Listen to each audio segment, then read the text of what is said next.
Você é muito bem-vindo para mais um encontro com a palavra. Neste programa nós estudamos toda a Bíblia e já concluímos o estudo dos livros poéticos. Chegamos agora a uma nova divisão dos livros da Bíblia. Esta parte da Bíblia é considerada a essência do Velho Testamento, principalmente sob a perspectiva do Novo Testamento. No Novo Testamento encontramos uma expressão que coloca esta subdivisão do Velho Testamento em destaque. A expressão é a lei e os profetas. É assim que frequentemente o Novo Testamento se refere ao Velho Testamento. Quando o Novo Testamento se refere ao Velho Testamento, com a expressão a lei e os profetas, ele está nos dizendo que há duas partes importantes no Velho Testamento. A primeira é a lei, os 5 primeiros livros da Bíblia, Gênesis, Êxodo, Levítico, Números e Deuteronômio.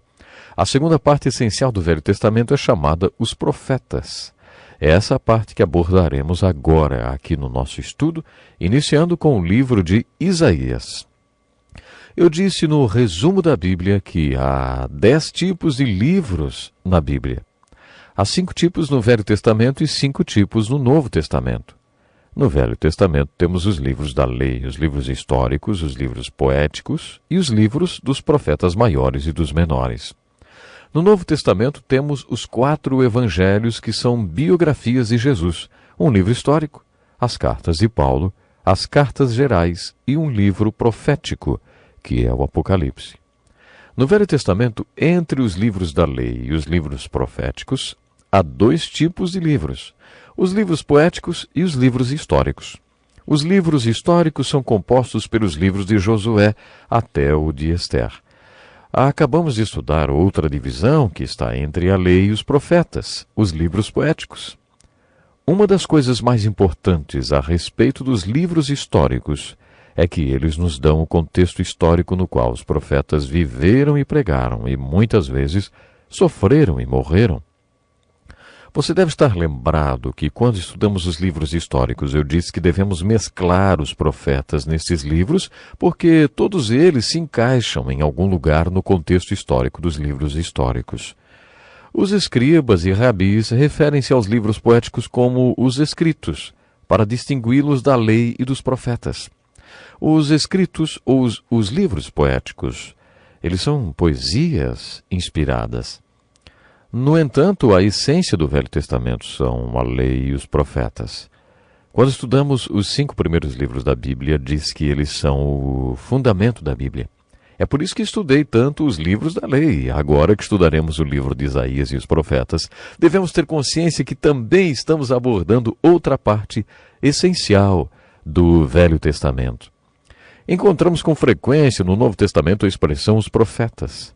Gosto muito daquele momento dramático quando o apóstolo Paulo, acorrentado, se defende diante do rei Agripa. Em um determinado momento, levanta suas correntes para o rei e diz: Rei Agripa, crês nos profetas? Eu sei que sim. Quando as Escrituras referem-se aos profetas ou à lei e aos profetas, geralmente está referindo-se aos profetas que escreveram os livros ou a literatura profética. Houve vários profetas, muito importantes, que não escreveram livros. Elias foi um deles. Portanto, quando o Novo Testamento refere-se à lei e os profetas, está se referindo a todos os profetas que viveram e também escreveram livros ou a literatura profética. Agora que estudaremos os profetas, sinto-me como se estivesse apresentando a vocês alguns dos meus amigos, santos amigos, e também meus santos heróis. Há 17 livros proféticos e 16 profetas autores de livros, porque Jeremias escreveu 2 livros. Ele escreveu o livro de Jeremias e Lamentações. Devemos ter uma visão geral desses profetas antes de estudá-los separadamente. É por isso que eu quero fazer uma introdução que eu chamei de perfil de um profeta. Uma das primeiras coisas que devemos fazer é comparar os profetas aos sacerdotes. Nos livros da lei, o líder espiritual é o sacerdote. Seu papel era muito importante porque ele intercedia pelo povo quando o povo pecava. Os sacerdotes também eram muito importantes porque eram os professores do povo de Deus. Eles explicam as Escrituras ao povo de Deus e respondiam às dúvidas sobre os sacrifícios e sacramentos no tabernáculo do Velho Testamento, no deserto e depois no templo de Salomão. O sacerdote já nascia sacerdote porque era um descendente de Levi ou Arão. Várias vezes os sacerdotes se tornaram corruptos e pecadores. Oséias cunhou a expressão, tal sacerdote, tal povo. Muitas vezes, quando o povo tornou-se apóstata e pecador, os sacerdotes eram os líderes nas práticas pecaminosas. Foi por isso que Oséias clamou, tal profeta, tal povo, porque os sacerdotes eram corruptos e pecadores e o povo os seguia. Nesse momento, os profetas apareciam em cena. Os profetas não nasciam profetas. Não, eles recebiam o chamado das maneiras mais diferentes possíveis. 2 ou 3 profetas eram sacerdotes quando foram chamados para ser profetas, mas estes foram exceções. Nos livros históricos vimos que alguns profetas tinham realmente alguma coisa a ver com o rei. Agora outros eram leigos. Amós foi um catador de figo e pastor e recebeu o chamado para ser profeta. A função e ministério de profeta não eram herdados. O sacerdócio, sim. Em resumo, o sacerdócio era o homem que se apresentava a Deus e intercedia pelo povo. O profeta era o homem que vinha da presença de Deus com uma mensagem para o povo.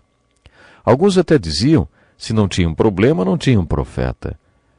Os profetas apareciam em cena quando havia problemas. Todos esses profetas, autores de livros, viveram num período de 400 anos, que é o período da história do livro de Juízes. Também durou 400 anos o tempo compreendido entre os livros de Gênesis e Êxodo e também o período entre o Velho e o Novo Testamento. Os profetas atuaram entre 800 e 400 a.C. Há uma razão para eles terem aparecido neste período da história dos hebreus.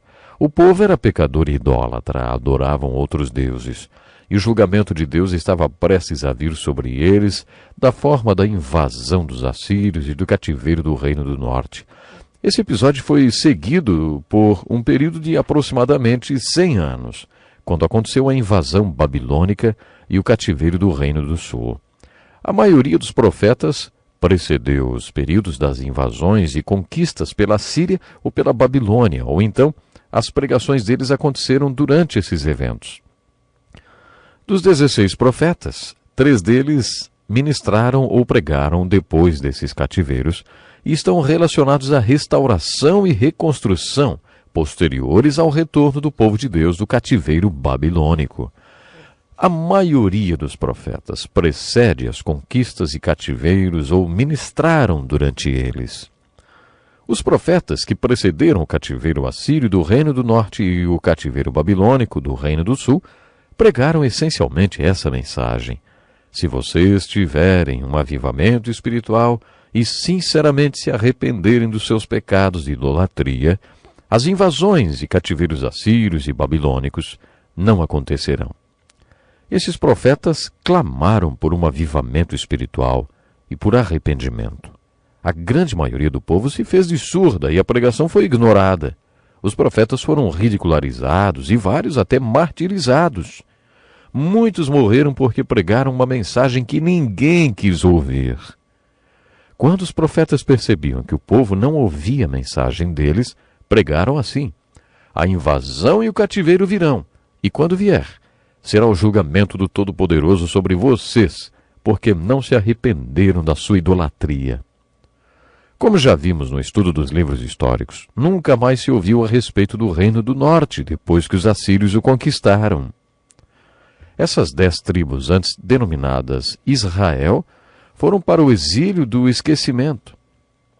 100 anos mais tarde, os babilônicos invadiram o Reino do Sul. Foi então que os profetas pregaram uma mensagem de esperança junto com a invasão e o cativeiro. Eles receberam uma revelação profética. Vocês voltarão do cativeiro. Em 70 anos vocês voltarão. Eles viam o retorno do cativeiro babilônico como uma expressão da misericórdia e da graça de Deus. No entanto, a maioria dos profetas não viveu até lá. Além de pregarem o arrependimento e o reavivamento, os profetas também pregavam justiça social. Os pregadores de hoje, quando falam sobre este assunto, citam os textos dos profetas. Mas a principal ênfase não foi dada à injustiça social. A preocupação maior deles era o pecado do povo de Deus, principalmente a idolatria. Os profetas pregaram o julgamento de Deus que estava por vir na forma desses dois cativeiros. No caso do cativeiro babilônico, a mensagem do profeta era de misericórdia, graça e esperança. A única mensagem que eles tinham para o Reino do Sul durante o cativeiro babilônico era de esperança. Quando profetas como Jeremias pregavam o retorno do cativeiro, eles estavam pregando a misericórdia e a graça de Deus. Outro tema interessante da pregação dos profetas é a dispersão do povo de Deus pelos confins da terra. Sempre que eles pregavam dispersão, também anunciavam a volta desta dispersão. Quando eles pregaram o retorno do cativeiro babilônico, a mensagem sempre estava mesclada com as profecias messiânicas. É difícil separar as profecias messiânicas das profecias da volta literal, do retorno babilônico, que aconteceu 70 anos depois que o povo de Deus foi levado cativo para a Babilônia. É difícil separar as profecias da primeira vinda do Messias das profecias que alcançam os nossos dias da segunda vinda de Cristo. Os profetas fizeram importantes profecias messiânicas. A grande solução de Deus através do seu Salvador, que é Jesus Cristo, claro, o Filho de Deus. Esses profetas apresentam a vida de Cristo em dois episódios. Primeiro, ele vem como Salvador sofredor para morrer pelos pecados do mundo. Mas depois, ele vem uma segunda vez. Essa segunda vinda de Cristo porá tudo em ordem. Essa mescla das profecias messiânicas e profecias da volta do cativeiro é um dos aspectos mais empolgantes dos profetas. Para lembrar, a palavra profeta literalmente significa aquele que fala em nome de Deus. Eles eram pregadores que anunciavam a palavra de Deus com poder e autoridade. Pena que já temos que parar hoje, mas no próximo programa vamos continuar com esse assunto muito importante.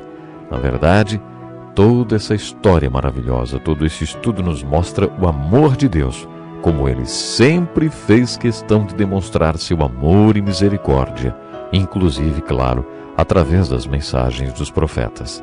Então esteja conosco no próximo programa. Vamos falar mais sobre os meus heróis santos que a Bíblia chama de os profetas. Até lá.